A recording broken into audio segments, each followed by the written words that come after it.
Good morning again. Yes. Good to see everybody today. Let's just quickly go over the agenda once again, if we could. I want to start off with our introduction. Basically, this is just going to be telling you a little bit about the role of human resources and also what I would like for y'all to walk away with today, if you would. Again, we'll talk a little bit about the Americans with Disabilities Act and Family Medical Leave. And as I mentioned a few moments ago, I'm not going to get into this from the standpoint of what a legal counsel would. I'm going to get into it probably from the standpoint as an employer. And it's sort of interesting today because what I'm sharing with you is a bit unique because I'm on the opposite side of the street from where human resources typically is. Usually we're addressing folks coming in who may need to address employment through either Americans with Disabilities Act or through FMLA. Now I'm sort of on the other side of the street with you, telling you what to look for and what to ask and what to expect and what to explore, if you will. So a whole totally different, unique perspective for me, and it's been really good. I really want to spend a little bit more time with the hiring, because this is where the rubber hits the road, if you will. It's all about the hiring process. And the more we get into talking about Americans with Disabilities Act and Family Medical Leave, you're going to come back to one central theme. You're going to be on your own. You're not going to be given anything special than anyone else would, other than these two laws level the playing field. And we'll talk about that in a few moments. And then let's talk a little bit about the good news. You got the job. What do I do now? So that's going to be what we'll talk about for the next 35, 40 minutes. We can either do questions at the end, or you guys can raise your hand. I'd rather for you just raise your hand or just say, just interrupt me. And if you got questions that come up by virtue of some of the stuff we'll be talking about this morning. But this is very informal, and hopefully I want you to leave with a little bit more of an appreciation for what your rights are, okay? What you should be looking for, because more times than not, you can't ask questions if you don't know enough about the subject matter, okay? And so that's really good from an application standpoint. All right, well, let's get rolling a little bit. Human resources, we're a lovable bunch, and you got to put up with us, but we've got responsibilities. And I really feel like, this is one of the better professions because we get a chance to do things like what I'm doing today. And it's just really fantastic to be able to have this opportunity.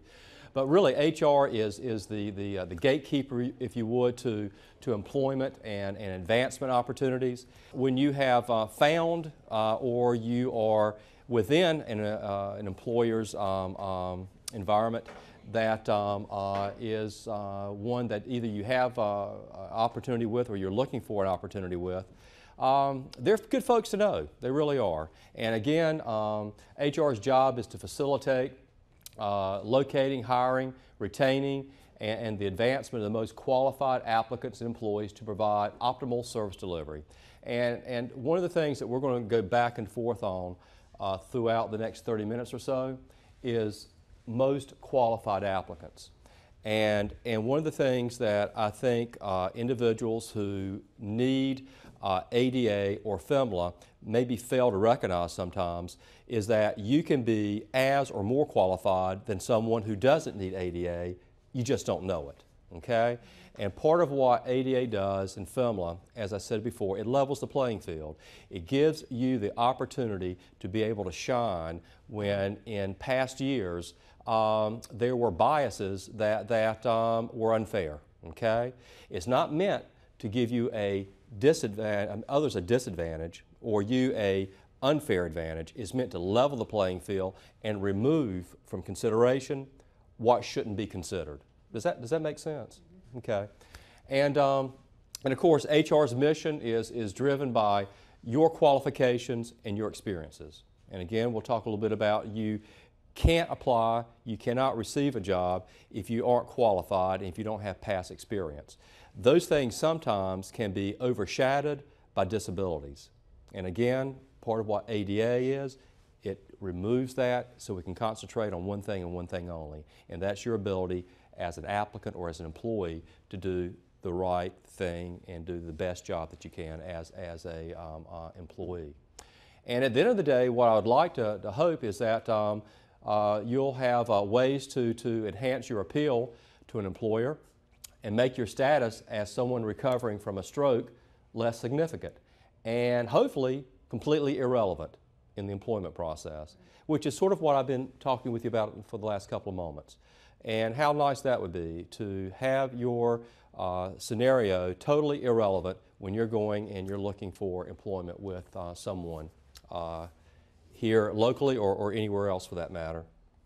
The Americans with Disabilities Act, and again, I'm not going to get into the weeds with it from a legal standpoint, but the Americans with Disabilities Act, which was probably enacted in the early 90s, intent was to remove from consideration for employment and advancement. Employment obviously is an applicant, advancement once you have secured a job. The biases, preconceived notions, myths, prejudices, and at times preclude fairness that apparently have been in the workforce, and typically laws are created in order to address past wrongs, and that's what the ADA was. But again, it's not meant to give unfair advantages. It's meant to level the playing field. Because when someone looks at an individual who is disabled and the only thing they see is that disability, and they don't see all the other wonderful things they bring to the table, that's where the ADA comes in and levels the playing field. Okay? Let's talk about what is a disability.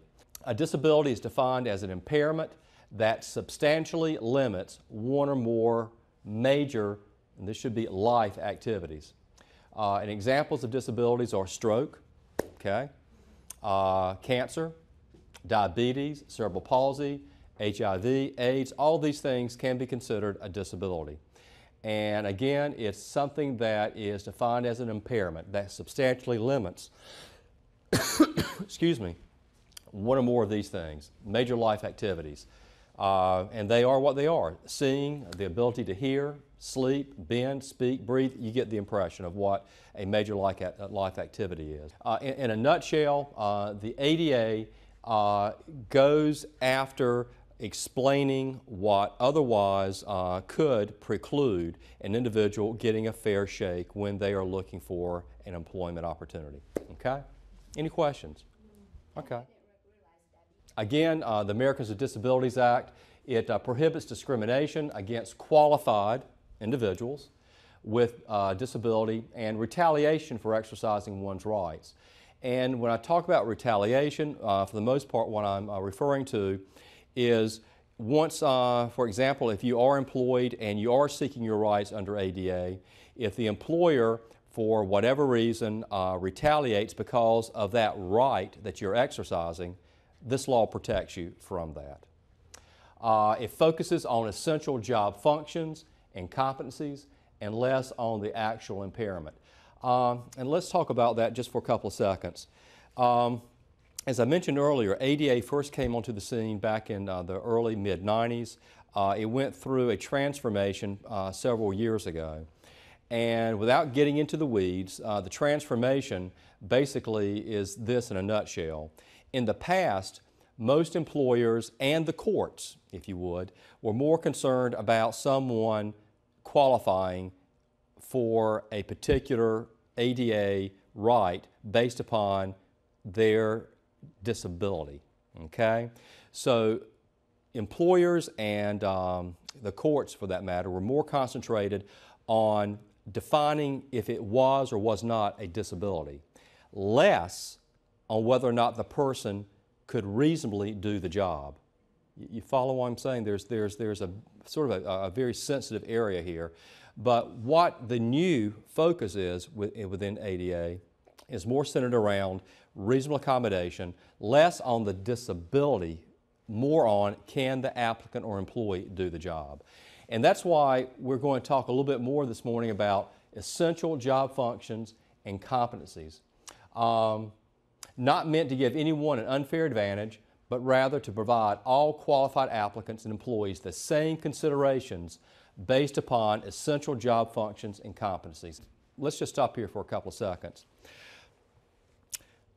let me define very simply what an essential job function or competency is. It's something that if you remove it from that position's expectations or responsibilities is no longer that position. Give you an example.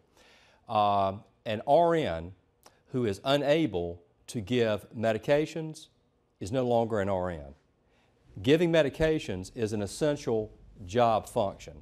You remove that person's ability to give medications, it's sort of like an RN, but it's no longer an RN. You follow what I'm saying? Let's talk about what's an essential competency. Let's say, for example, as a plant engineer within a company, and there are folks who have to climb into attics, climb underneath all sorts of things. They've got to lift and bend. If you had an individual who was possibly afraid of heights and they worked in a skyscraper, one of their essential competencies is being able to handle themselves at great heights. Their inability to be able to do that would be considered compromising an essential competency. Okay? So a competency in this case would be they have no fear of heights.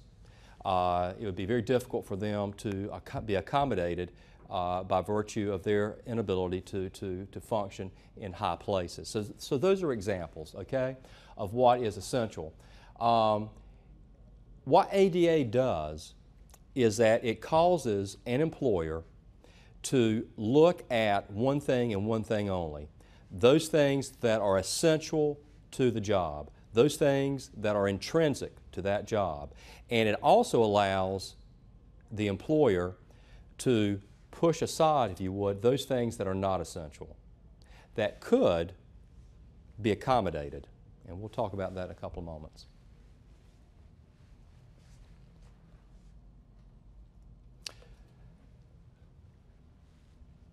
Anytime that you're looking at wanting to be employed, and anytime that you're looking at wanting to maintain your employment, there's always homework involved, okay?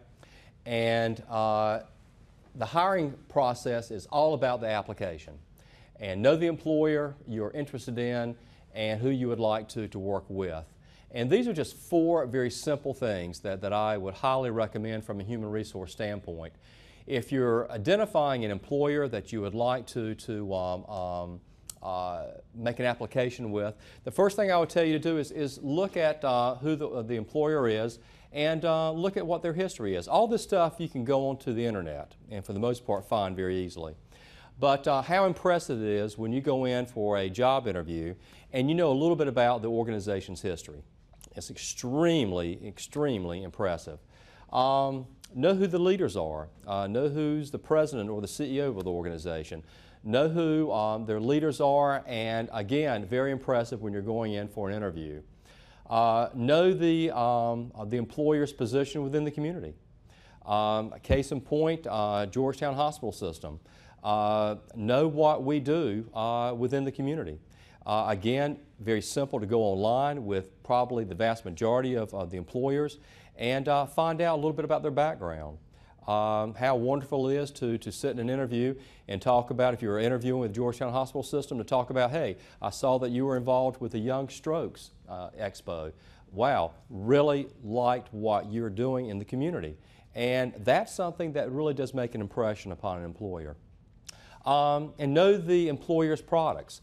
What are their service lines? What do they do? Have some background. Do not walk into an interview being completely oblivious as to what that organization does and what their relationship within the community is. So my point here is you have to do your homework.